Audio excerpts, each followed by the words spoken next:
And we see John Proctor for the majority part of this act in a very different way to the ways that we have seen him in the previous two acts. And he's very restrained and he's very careful.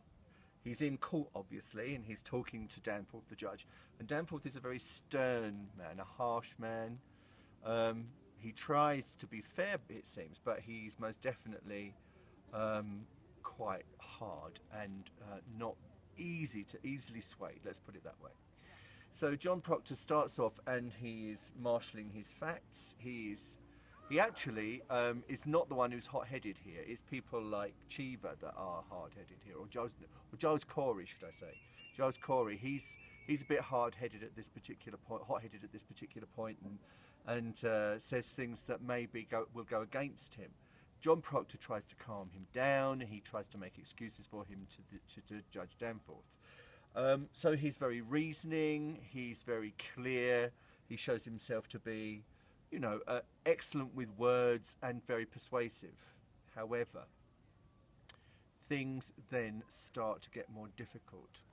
And they start to get more difficult because Abigail intimidates Mary Warren by getting the girls to pretend that they are becoming possessed.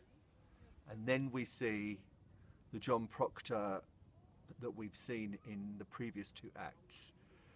He is quick to anger, and he eventually accuses Abigail of being a whore in front of the court, and he announces to the court that he has known her, that she is not a girl, she is not a child, that he has known her.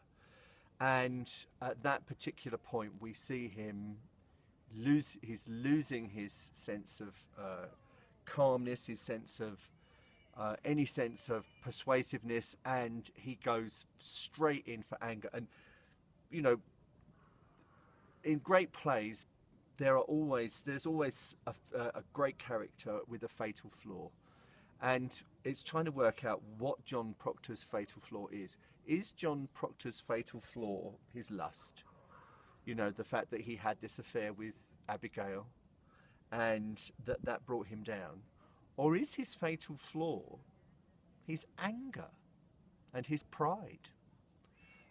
Because again, he shows anger, he shows huge anger here, but actually it's not pride, is it, to say that he has humiliated himself and his wife by, have created an act of shame with Abigail Williams, breaking his marriage vows and having been a hypocrite to his marriage, in relation to his marriage, and having cheated on his wife.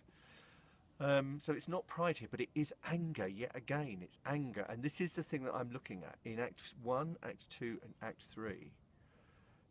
Is it anger that is the quickness to anger his fatal flaw? Is it his lust with Abigail Williams that is fatal flaw, or is it his pride? Because ultimately, in Act 4, it is his pride that signs his own death warrant, really.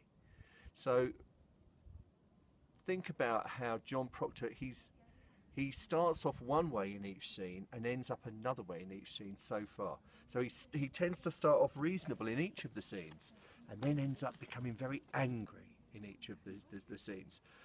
How is that reflected in scene 4? Is that the same in scene 4? Sorry, not scene, I mustn't say scene, it's acts. They're not scenes, they're acts.